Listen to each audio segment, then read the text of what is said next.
आदाब। JKS news के उर्दू खबरनामे में आपका खैर मकदम। मैं हूं आपके साथ आलम खान हकला। खबरों पर आगे बढ़ने से कबल आइए नजर डालते हैं इस वक्त की हेडलाइंस पर।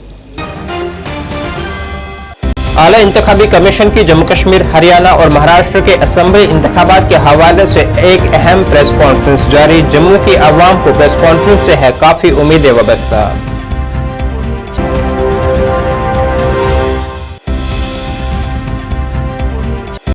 सिरनकोट में शाहनवाज चौधरी की क़यादत में कई मुमताज शख्सियात ने कांग्रेस में की शमूलियत इख्तियार।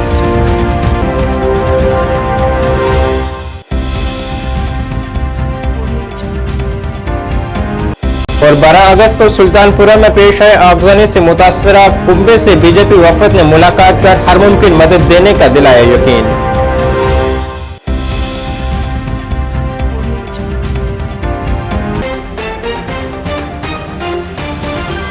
अब खबरें तफसील से। आला इंतखाबी कमीशन आज जम्मू कश्मीर, महाराष्ट्र और हरियाणा में असेंबली इंतखाबात से मुतलिक एक अहम प्रेस कॉन्फ्रेंस कर रही है, जिसमें तवक्को की जा रही है कि आज इंतखाबात की तारीखों का ऐलान किया जाएगा। हरियाणा और महाराष्ट्र की कानून साज असेंबलियों की मियाद बिलतरतीब 3 नवंबर और 26 नवंबर को खत्म हो रही है।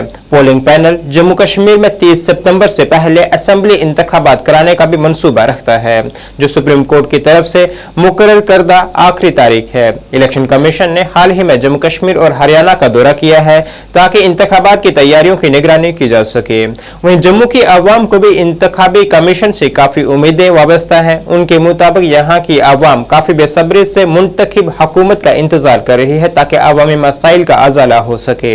हमें आज इलेक्ट्रिक गवर्नमेंट को निकले हुए 6 साल से ऊपर हो गया है और 5 साल से हमारी 370 की धारा हट चुकी है। उसके बाद पहली बार ऐसा मौका है ये इलेक्शन की, हमें उम्मीद है इलेक्शन होंगे। 10 दिन पहले इलेक्शन कमीशन जम्मू आए थे, हर पॉलिटिकल पार्टी से मिले और हमें उम्मीद जगी है कि आज 3 बजे शायद वो मौका आएगा या हमें अपनी इलेक्ट्रिक गवर्नमेंट के लिए चुनने का मौका मिलेगा। हमें इसे वंचित रखा गया पिछले 6 सालों से। अब हालात भी सुधरे हैं। हाँ, कुछ दिनों से जम्मू के आसपास जो टेररिस्ट एक्टिविटी बढ़ी हैं और हमारे जहां शहीद हुए हैं, ये बड़ी गंभीर मसला है। इस पर भी सेंट्रल गवर्नमेंट को ध्यान देना चाहिए। पर हमें फिर भी कहते हैं कि गवर्नमेंट जरूर आनी चाहिए। ये इसको इस मसले को लेकर ये नहीं हो कि इलेक्शन डिले कर दें, अब नहीं। और काफ़ी देर हो चुकी है और अब ज़्यादा देर हम इंतजार नहीं कर सकते। हमारी गवर्नमेंट आएगी, हमारे मसले सुनेगी, हमारी समस्याएँ दूर करेगी। इलेक्ट्रिक गवर्नमेंट आना बहुत ज़रूरी है। पहली बात तो है, मेरे हिसाब से इन्होंने इलेक्शन नहीं करानी है। हम तो चाहते हैं कि इलेक्शन होनी चाहिए। 2014 के बाद इलेक्शन हुई नहीं है, 2 पीरियड हो चुके हैं। दरबार मूव जम्मू में नहीं है, होटलों का काम नहीं है, गाड़ी। हम कहते हैं कि कोई भी सरकार बने, दरबार मूव भी आएगा, कस्टोडियन डिपार्टमेंट का मुद्दा भी है और लोगों के काम का आएगा। धंधा बिल्कुल ठप बना हुआ है, लेकिन किसी के पास कोई जा नहीं सकता है। जहाँ भी जाए कोई अफसर कुर्सी पे चेयर पे बैठा नहीं मिलता है। कोई किसके पास जाए, वो बोलता है आज वो नहीं आया, दूसरे दिन वो नहीं, कोई अफसर तो है ही नहीं। हम चाहते हैं जल्दी से जल्द दूसरी पीरियड हो जानी थी इस वक्त इलेक्शन की। हम चाहते हैं जल्दी से जल्दी इलेक्शन होनी चाहिए।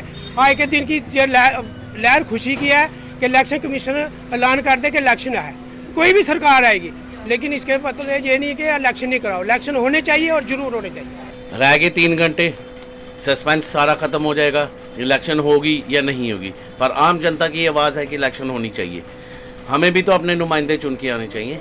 हम भी तो उनके पास जाएं, अपना काम करवाएं। जो रुके हुए काम है वो भी तो वही करवाएंगे। एडमिनिस्ट्रेशन भी काम कर रही है, पर एडमिनिस्ट्रेशन जो है वो सिटिंग ऑन द चेयर है। जो नुमाइंदा चुन के आएगा वो चलता हुआ होगा, उसको हर एक चीज़ का पता होगा, वो हर एक चीज़ जानता है, हर एक लोगों को जानता है, वो मिलता है, चलता है, घूमता है, हर एक काम करता है। हमें तो ऐसा नुमाइंदा चाहिए जो हमारे बीच का हो, जो हमारी तकलीफ़, हमारा दुख, हमारा सुख समझे। हम तो इलेक्शन में यही दरख्वास्त करते हैं कि इलेक्शन जो है 3 बजे अब अनाउंस कर रहे हैं। जो हमारी आवाज़ होगी वो तो है कि इलेक्शन होनी चाहिए, चाहे वो 2 दिन बाद हो, चाहे 4 दिन बाद हो, पर इलेक्शन होनी चाहिए। सिरनकोट में ऑल इंडिया कांग्रेस कमेटी के सेक्रेटरी शाहनवाज चौधरी की मौजूदगी में मुमताज शहरी और नौजवान दीगर सियासी जमातों को छोड़कर मुसलसल कांग्रेस जमात में शमूलियत इख्तियार कर रहे हैं। इसी तनाजुर में आज मुख्तलिफ सियासी पार्टियों के सैकड़ों मुमताज शहरियों ने गाँव फजलाबाद में साबका सरपंच फजलाबाद आरिफ मनहास की निगरानी में सिरनकोट असेंबली हल्के में कांग्रेस पार्टी में शमूलियत इख्तियार की है। कांग्रेस में शामिल होने वाली शख्सियत ने शाहनवाज चौधरी की क़यादत में पार्टी के विजन और क़यादत पर अपने एतमाद को उजागर किया है। शाहनवाज चौधरी ने नए अरकान का कांग्रेस में खैरमकदम किया है और जम्मू कश्मीर के सियासी नक्शे में सुरनकोट के लोगों की उमंगों को पूरा करने में इत्तेहाद और इज्तिमाई कोशिशों की अहमियत पर जोर दिया है।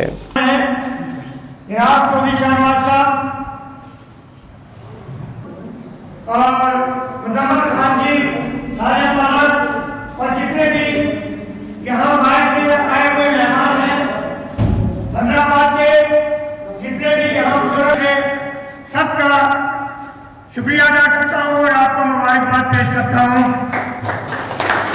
अस्सलाम वालेकुम। और आज हमारे बीच में आपकी बात सुनने के लिए यहाँ आए हैं और जैसे कि आपको मालूम है कि इससे पहले पार्लियामेंट के इलेक्शन हुए होने जा रहे हैं, तो उसी मामले में जो है यहाँ आज ये प्रोग्राम जो है किया गया है।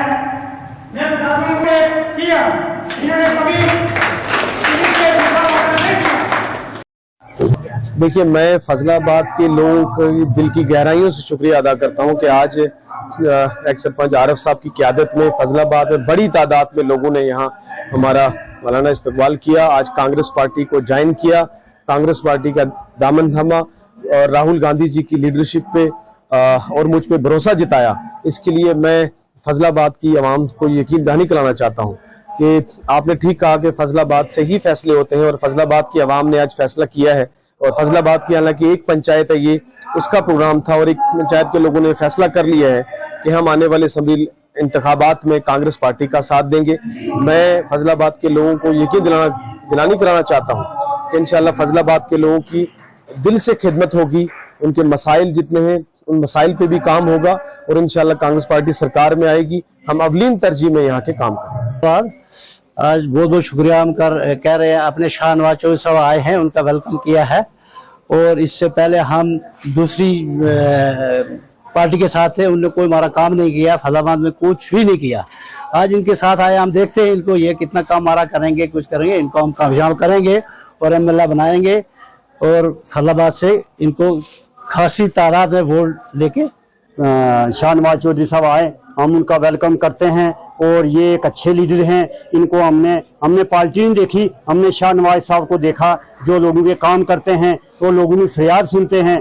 मैं एक सरपंच हूँ और जब हमारी पंचायत में कोई काम मतलब कोई अरसा होता है तो हम शाहनवाज साहब को बोलते हैं और मैं एसएचओ साहब से मिलना हो या डीएसपी साहब से मिलना हो, ये बात हमारी पहुंचाते हैं। इससे बड़ी बात कोई नहीं है। लेकिन हमने कोई इनके आगे डिमांड नहीं रखी क्योंकि मैं सरपंच था, हमने अपनी पंचायत में बहुत काम कराए हुए हैं और मेन जो बड़े काम दो थे वो हम इनको बताया। एक हमारा जो हाई स्कूल था उसको काफी देर से हम कर रहे हैं कि हाई सेकेंडरी बन जाए, तो एक हमारा प्ले ग्राउंड था जो काफी अरसे से हमने निगरान में बनाया हुआ है लेकिन 2 लाख में नहीं तैयार हो सका। ये हमारी 2 डिमांडें उनसे रही, तो मुझे उम्मीद है कि वो हमारी बात आज जब इलेक्शन आते हैं तो अभी तक जो हमारे सामने शाहनवाज चौधरी ही सामने आए, अभी बाकी किसी पार्टी का कैंडिडेट या पार्टी ने कोई यहाँ पर कैंपेन नहीं चलाई। हमारे पास पहली बार जो है शाहनवाज चौधरी साहब आए हैं और हम इनके साथ हैं, हम इनको वोट देंगे, कामयाब करेंगे।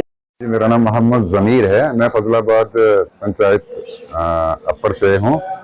हमारे पंचायत सरपंच यहाँ पर आरिफ साहब थे, पहले 2 टर्नवर उन्होंने निकाले हैं, तो आज तो वो सरपंच नहीं भी हैं लेकिन फिर भी लोगों के जितने भी मसाइल होते हैं, किसी का कोई मसला है कहीं भी हो, वो खड़े रहते हैं, उनके साथ जाते हैं, उनके हल करवाते हैं।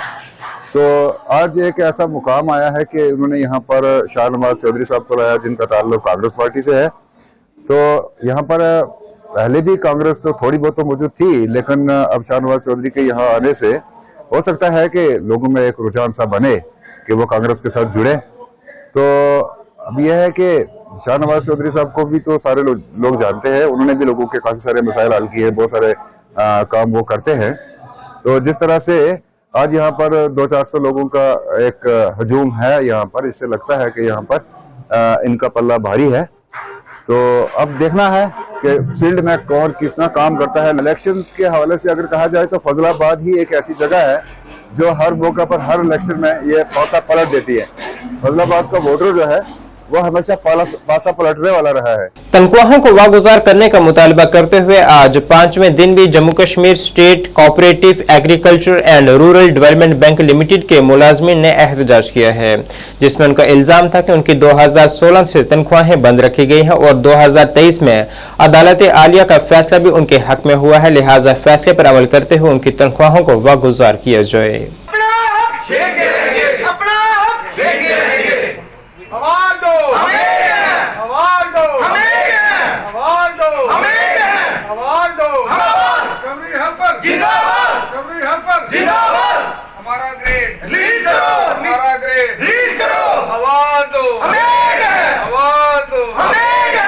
मेरा नाम कुलदीप सिंह है।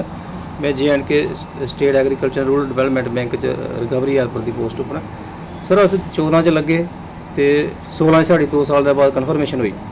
कन्फर्मेशन होने बाद इन्हें कोई एलीगेशन लाया जो किया सानू ना सैलरी दी ना कन्फर्मेशन किया ना आर्डर दिता। अस चली गए हाई कोर्ट च, हाई कोर्ट ने भी साढ़ा हक च फैसला दिता 2023 इन्हें ना सानू सैलरी 16 का आर्डर दिता ना अस सैलरी दिया दे ते ना ग्रेड दिया दे, वो कंसोलीडेटरी सैलरी दिया दे पिछले अस अगर 5 दिन होए बैठते अगर साड़ा मसला नहीं होता तो उग्र प्रदर्शन भी करना सब करना अस मरने पर रोना लगे साड़ी फैमिली गुजारा करना बड़ा मुश्किल। बीजेपी सीनियर रहनुमा MM वार की क़यादत में बीजेपी के एक वफद ने आज सुल्तानपुरा इलाके का एक दौरा किया है। यहाँ हालिया आगजों से मुतासर अफराद से मुलाकात की गई है और उन्हें हर मुमकिन मदद फराहम करने का यकीन दिलाया गया है। साथ ही उन्होंने आला इंतजामिया से भी अपील की है कि वो मुतासरीन को फौरी तौर पर मुआवजा दे ताकि उनकी बाज आबादकारी हो सके।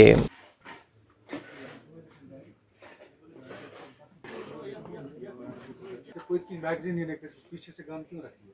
मैगजीन निकाल के ली, यहाँ पर्चा लगेगा तो 500 लोगों को मुझे थाना ले आना तो तबाह हो जाऊंगा, मेरी तो इतनी बड़ी दुश्मनी खड़ी हो जाएगी। मैंने कहा तो मैं दूसरी मंजिल जहाँ पे तैयारशुदा माल दी थी इसको कुछ सदा एक बार आया और फारूक साहब इसके साथ किसी को आप लाते हो, हमको नहीं लाते हो। वहाँ से हमारा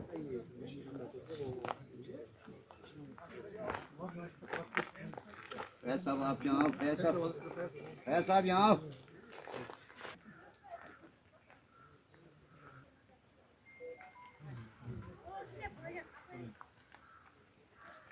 12 अगस्त 2024 को हमारे फयाज निजार साहब का आशियाना यहाँ पे था, जो दिल दहले आने वाला एक हादसा जो यहाँ पे हुआ। अचानक से आग लगी, ये अचानक से आग लग गई इस मकान को, तो उसकी वजह से इनका आशियाना पूरा जल के राख हो गया। जो आज हम आए यहाँ पे, मेरे साथ MM वार साहब भी हैं जो हमारे ज़िला के प्रभारी हैं, और भी बहुत सारे यहाँ पे हमारे लीडर भी हमारे साथ में हैं। सब लोग आए यहाँ पे, जिसने देखा और हमने दुख जाहिर किया इसको आके। इनकी अपनी जनरी मिल थी यहाँ पे, काफ़ी सारे, इनका एक बड़ा कारखाना था जिसमें बहुत सारे बेड्स थे, खिड़कियाँ बनी हुई थी, वो तो सब जल के राख हो गया। इनका घर भी आप जैसे देख सकते हैं पीछे पूरा जल के राख हो चुका है। और जितने भी लोगों ने आके यहाँ पे दुख इज़हार किया, और मैं चाहूँगा आगे जो भी इनकी कोई मदद हो सके हम हमारी तरफ से और डिस्ट्रिक्ट एडमिनिस्ट्रेशन की साइड से, चाहे ऊपर से भी हम करवाने की कोशिश करेंगे, और ये हो जाएगी इनको कुछ ना कुछ इसमें। और लेकिन जो ये आशियाना था बहुत ही खूबसूरत आशियाना था इनका बना हुआ, जो उनके घर देख के आया। लेकिन एक अच्छी बात भी जो देखी मैंने, जो फादर थे बड़े नेक आदमी थे, खाली उनका कमरा बचा, उनके कमरे में हर चीज़ इंटैक्ट है इतनी अच्छी तरह से। मुझे लगता है कि बहुत ही नेक आदमी होता है कि जो सारा मकान जलने के बाद भी अगर आप उस कमरे में जाएंगे तो हर चीज़ इतनी इंटैक्ट है और इतनी अच्छी तरह से रखी हुई है। तो हम सब लोग देख के परेशान हो गए चीज़ को कि इतना नेक आदमी गुजरा है उस कमरे में। तो इसके साथ साथ आप देख सकते हैं कि सारे लोग कितने दुखी, और मैं भी खास तौर से मेरे आंखों से आंसू निकल आए इनके आशियाने को देख के। और जो आशियाना इनका जला है, हम पार्टी से भी बात करेंगे जाके, अब अगर वो भी कुछ हेल्प हो सके वहाँ से भी उनकी हेल्प होनी चाहिए। और इंशाल्लाह ये नई तरह से हम 1 साल के बाद 1.5 साल के बाद आएंगे। SC, ST, OBC तंजीमों की ज्वाइंट एक्शन कमेटी ने आज जम्मू में एक प्रेस कॉन्फ्रेंस की है, जिसमें उन्होंने जम्मू के दोमाना इलाके में एक बच्ची के साथ हुई बदसलूकी की शदीद मज़म्मत की है और इस पूरे मामले की मुनसिफाना जांच का मुतालबा किया है और कसूरवारों के खिलाफ सख्त कार्रवाई का भी मुतालबा किया है। इस दौरान उन्होंने 21 अगस्त को भारत बंद को भी अपनी पूरी हिमायत देने का ऐलान किया है। Press conference joint action committee SC, ST, OBC की जितनी भी हमारी ऑर्गेनाइजेशन है उनकी ओर से की जा रही है, और 2 मुद्दों को लेकर की जा रही है। एक हमारी जम्मू की बेटी के साथ इंसाफ दिलाने के लिए, और दूसरा 21 अगस्त को भारत बंद के लिए उसकी स्ट्रैटेजी वर्कआउट करने के लिए आज की जो प्रेस कॉन्फ्रेंस है। मैं जहाँ तक बच्ची का सवाल है, जम्मू की बच्ची का सवाल है, ये हमारी FIR 136/2024 की दोमाना पुलिस स्टेशन के अंदर उसकी गलत जो है इन्वेस्टिगेशन के कारण जो हमारे अक्यूज्ड हैं वरुण सैनी एंड एसोसिएट, वो उनको फ्री हैंड दिया जा रहा है इन्वेस्टिगेशन प्रॉपर ना करके।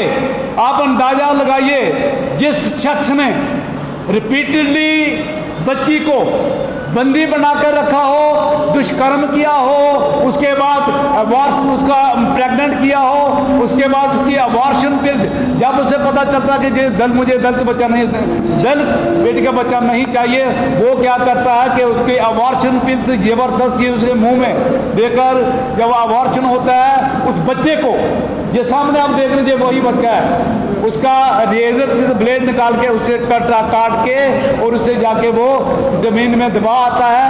इतना दुष्कर्म करने के बाद, इतना जो है हत्या कर, बच्चे की हत्या करने के बाद आज भी वो खुलेआम में फिर रहा है।